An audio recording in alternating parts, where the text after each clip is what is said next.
Netcasts you love. From people you trust.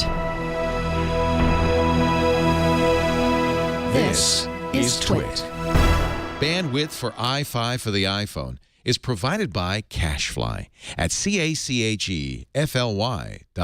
This episode of i5 for the iPhone is brought to you by Gazelle, the fast and simple way to sell your used gadgets. Find out where your used iPhone, iPad, and other Apple products are worth at Gazelle.com.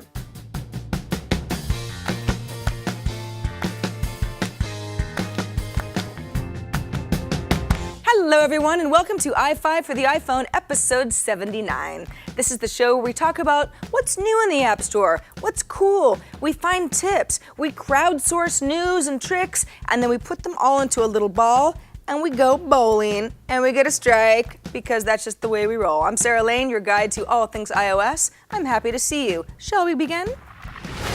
Number 1. So I took a ton of photos on Goldie. Remember, that's what I call my iPhone, over the past week. And chances are you did too. A lot of folks in the US had 3-day holiday weekends. The weather was nice, beautiful sunsets.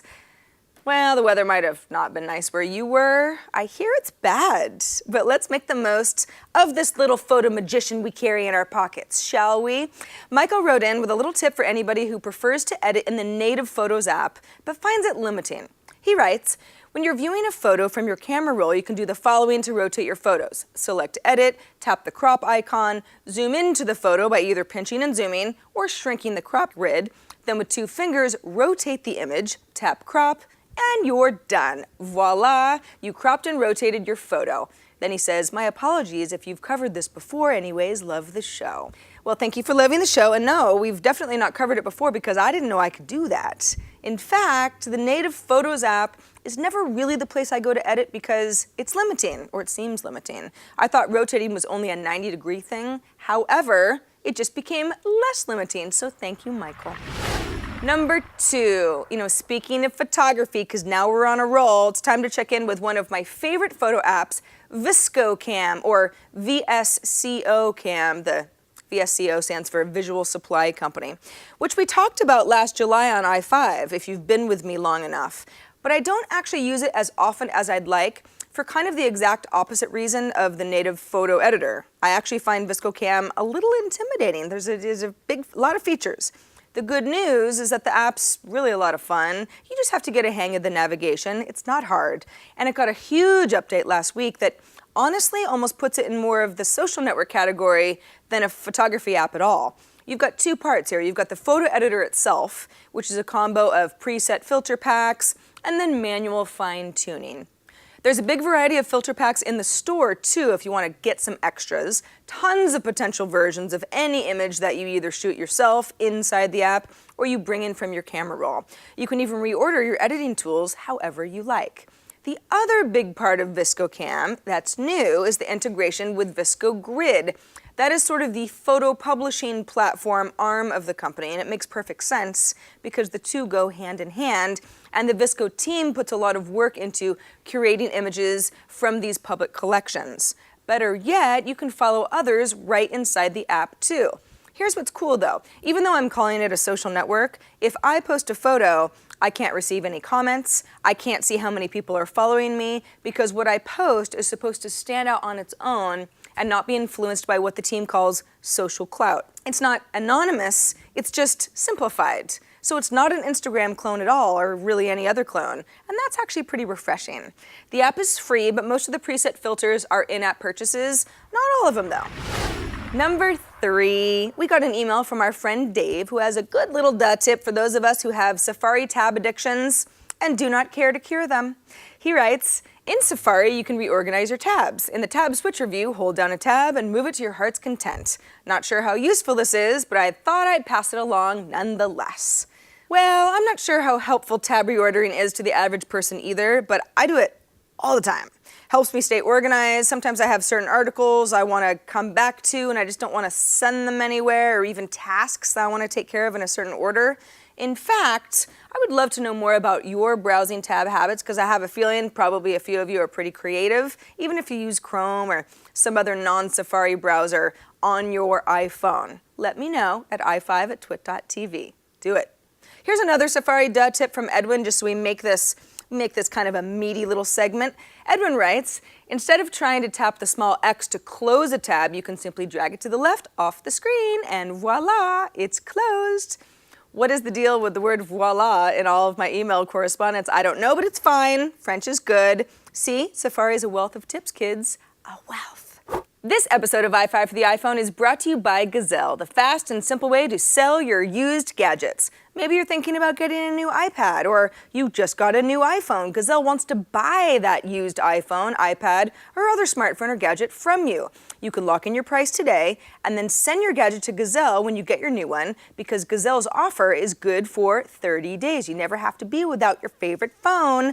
Gazelle makes selling your used gadgets fast and simple. Just go to GAZELLE.com, find your item, tell Gazelle the condition it's in. They'll even buy broken iPhones, so don't worry if it's a little messed up. Maybe it's in pristine condition though. Then you can get a risk-free offer for your gadgets and free shipping. The prices are great and you get paid fast by check, PayPal, or for an extra 5% with an Amazon gift card. Payment is fast, it's risk-free, those offers are good for 30 days, and it's trustworthy. Gazelle has paid more than $100 million to over 700,000 customers. It's easy, fast shipping, fast process. What's your iPhone, iPad, or other gadget worth? Take a minute and go to Gazelle.com to find out. Do it now, though, because your iPhone or other gadget may lose value the longer you wait. Thanks so much to Gazelle for sponsoring this episode of i5. Okay, number 4. Show of hands. Who out there is a BBM user still? Yep. Nope. I don't actually know anybody who's really using it besides my friend Prager, and he only does it so I can test out stuff. But I'm gonna keep whatever little piece of BlackBerry I still have at my fingertips alive. You know, it was only 6 years ago that I was rocking one of these. Yep, that's a BlackBerry Pearl, 2008. Anyway, seems kind of like a dinosaur now. So BBM's an old school instant messaging platform, chat platform, that made its way to iOS finally last year.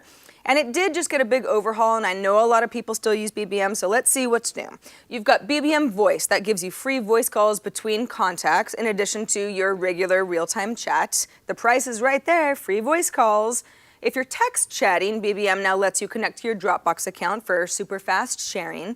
You can also temporarily share your location with a friend or contact with a geo service called Glimpse. That's Glimpse with a Y, you may have heard of it. What you do is you can update your location on a map within BBM, but only until the timer runs out. You can set how long that goes. And then your location is private again. So it's like, hey, know where I am for just a short period of time, and then I get my life back. It's actually a feature I would love to see integrated in iMessage and Find My Friends. It's not like I have anything to hide, but location doesn't always need to be on. You know, creep around. For those of you who love emojis, BBM has 100 new ones. That's a lot. And if you want to quickly add BBM contacts from your contact list, that's easier than ever. Groups have also been expanded. You can now have up to 50 people in a single conversation. Problem I've always had is that BBM doesn't really solve a problem for me. I do pretty well between iMessage and Facebook Messenger, even Twitter DM, without really needing BBM. But if you have a bunch of legacy BBM contacts, it might be worth checking out if you haven't already. See who's around and ready to chat. Maybe an old friend's in there. Finally, let's end on a delicious note with the nectar of the gods. Yeah, I'm talking about wine, because I like wine. And chances are you do too. An app called Delectable Wine is now on the scene and ready to make your foray into wine expertdom, if that is a word, expertdom. Sure, easier than ever. Just take a picture of a wine bottle and then Delectable's photo recognition does the rest to figure out what you just took a picture of. You don't have to manually enter anything. You can't just find out more about what you're drinking from Delectable's wine experts, you know, vintage and winemaker, but you can also learn more about where they came from and how you can buy them depending on where you live. You can add your own ratings and tasting notes, tag friends, even search for particular wines that you've heard of and maybe want to find again. Now, I love wine, but I'm really not much of a collector. Wine doesn't really tend to stay around my house very long. But I always wish that I was just a little bit more knowledgeable when I'm buying wine as a gift or for a party where people are going to notice what I come in with. So delectable wine is kind of a must, even if you don't drink wine. There's a lot of geeking out you can do just to keep all those regions straight, and of course the app is free. If you've heard anything great on this show and you want to go back over it or pass it along to a friend, you can always go over to twit.tv/i5. That's where all of our videos and our links live, and also where you can subscribe to this fine show for free with the feed of your choice. Email us at i5@twit.tv. Leave us a voicemail at 614 on i5, but please don't breathe heavily for 3 voicemails in a row like that guy did at 3 a.m. the other night. Not helpful. Or send us a video with an app review of your own. I'm Sarah Lane, and this is i5 for the iPhone, and I will see you all next week. Goodbye.